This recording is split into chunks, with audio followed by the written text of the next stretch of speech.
Hello students, आंतरिक पुनर्निर्माण की योजना जो बनाती है, हमने पहले वाले चैप्टर में पहले वाली क्लास में देखा था कि अंश पूंजी में कमी करके। अब नंबर 2 आता है, पहले था अंश पूंजी में परिवर्तन करके, अब नंबर 2 आता है अंश पूंजी में कमी करके। अंश पूंजी में कमी करके भी आप आंतरिक पुनर्निर्माण की योजना बना सकते हैं। अंश पूंजी में कमी भी अंश पूंजी में परिवर्तन का ही एक रूप है, परंतु इसके लिए न्यायालय से अप्रूवल की आवश्यकता होती है। अंश पूंजी में अगर कमी करना होता है तो न्यायालय से अप्रूवल की आवश्यकता होती है, इसलिए इसे अंश पूंजी में परिवर्तन शीर्षक में शामिल नहीं किया गया है। पहले वाले शीर्षक में अंश पूंजी में कटौती के लिए निम्नलिखित शर्तों की पूर्ति करनी होती है। नंबर 1 है, पार्षद अंतर्नियम कटौती करने की अनुमति प्रदान करते हों। पार्षद अंतर्नियमों में इस प्रकार की व्यवस्था होनी चाहिए कि पूंजी कटौती कभी करना चाहेगी कंपनी तो कर लेगी, ये पहले से व्यवस्था होनी चाहिए। इस उद्देश्य से विशेष प्रस्ताव पास किया गया हो और न्यायालय ने स्वीकृति दी हो, ये तीनों बातें जरूरी हैं। यदि कटौती से अंशधारियों के दायित्व में कटौती नहीं होती है तो अर्थात उन्हें पूंजी वापस नहीं लौटाई जा रही हो तो न्यायालय बिना लेनदारों की सहमति के ही कटौती के लिए स्वीकृति दे देती है।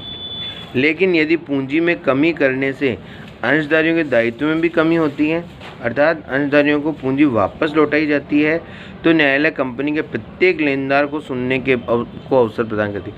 मान लीजिए, इसका बात समझ में आ गई होगी आपको कि अगर मतलब उनको वापस पूंजी लौटाई जा रही है शेयर होल्डर्स को, तब तो पहले न्यायालय ने लेनदारों की बात सुनेगा, क्योंकि पहले लेनदार चुकाए जाएंगे। अगर लेनदार नहीं रहेंगे तब बाद में बची हुई जो पूंजी है वो अंशधारी में बढ़ जाएगी।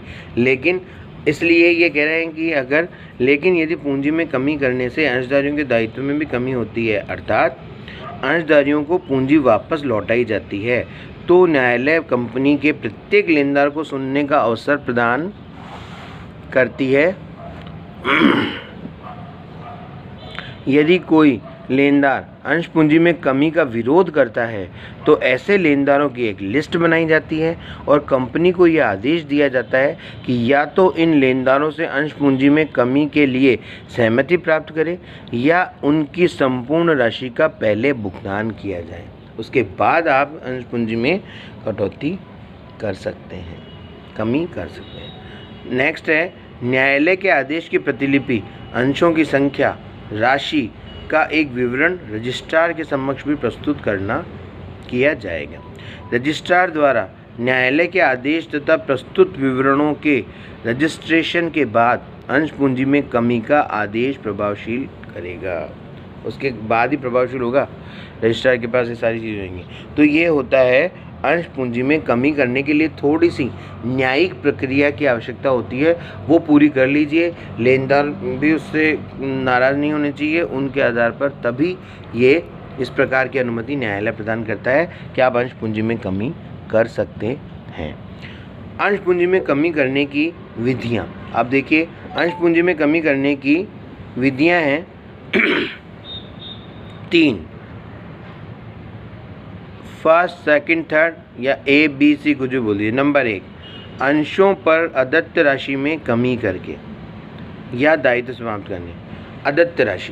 अदत्त राशि का मतलब होता है, मान लीजिए 100 रुपये का शेयर है, अगर अभी तक कंपनी ने उन अंशधारियों से 80 रुपये ही मांगे हैं तो इसका मतलब 20 रुपये भी मांगना बाकी है, तो वो अदत्त राशि हो गई 20 रुपये। तो ये कह रहा है अंशों पर अदत्त राशि में कमी करके। अदत्त राशि में कमी करके मतलब दायित्व समाप्त करके कि उनका डेनोमिनेशन ही चेंज कर दे, कि ओल्ड डेनोमिनेशन जो 100 रुपये का शेयर था, ओल्ड डेनोमिनेशन को डेबिट कर दो, ख़त्म कर दो, और नया शेयर 80 रुपये का कर दो, तो न्यू डेनोमिनेशन से नई शेयर हो जाएगी। अंश पूंजी में कटौती अपने आप हो जाएगी कि जो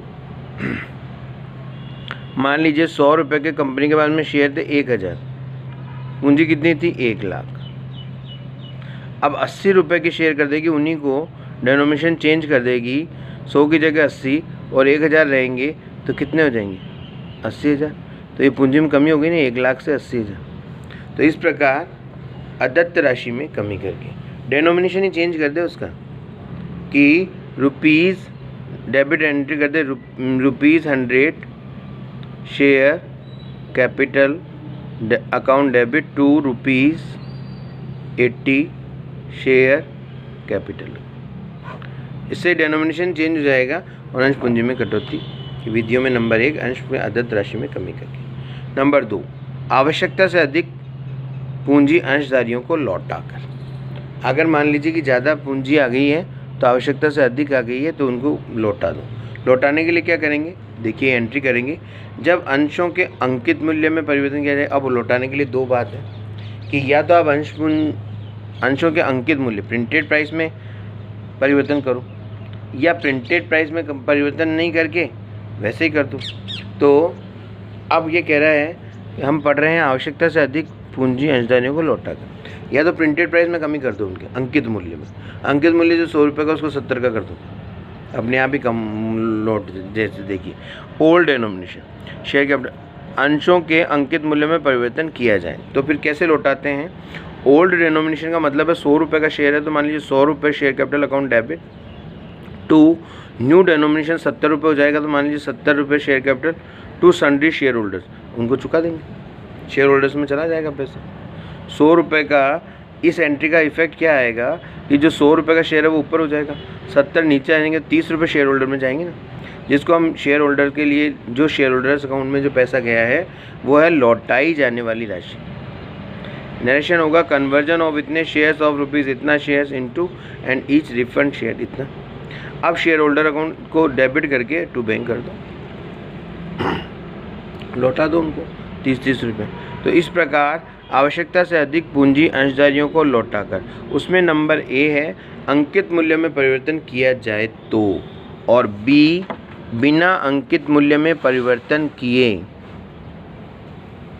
ये रहा, जब अंशों के अंकित मूल्य में परिवर्तन नहीं किया जाए तो फिर सिंपल एंट्री होगी कि अंकित मूल्य तो उतना का उतना रहेगा, इसलिए डेनोमिनेशन को नहीं छेड़ा जाएगा और जितनी शेयर कैपिटल आपको लौटानी है, कंपनी को लौटानी है, उतनी शेयर कैपिटल अकाउंट को डेबिट करके टू शेयर होल्डर अकाउंट लौटाई जाने वाली राशि से, और शेयर होल्डर अकाउंट को डेबिट करके टू बैंक। तो ये इसमें इस एंट्री में आपने देखा होगा कि डेनोमिनेशन कहीं चेंज नहीं हुआ है, लेकिन इससे पहले वाली जो एंट्री थी उसमें आपने डेनोमिनेशन के आधार पर काम किया था। तो ओल्ड डेनोमिनेशन तो ये नया आ गया, ओल्ड खत्म हो गया, नया आ गया। तो इस प्रकार आवश्यकता से अधिक जो पूंजी होती है वो अंशधारियों को लौटाकर दो तरीके होते हैं, इन दोनों तरीक़ों से कर सकते हैं।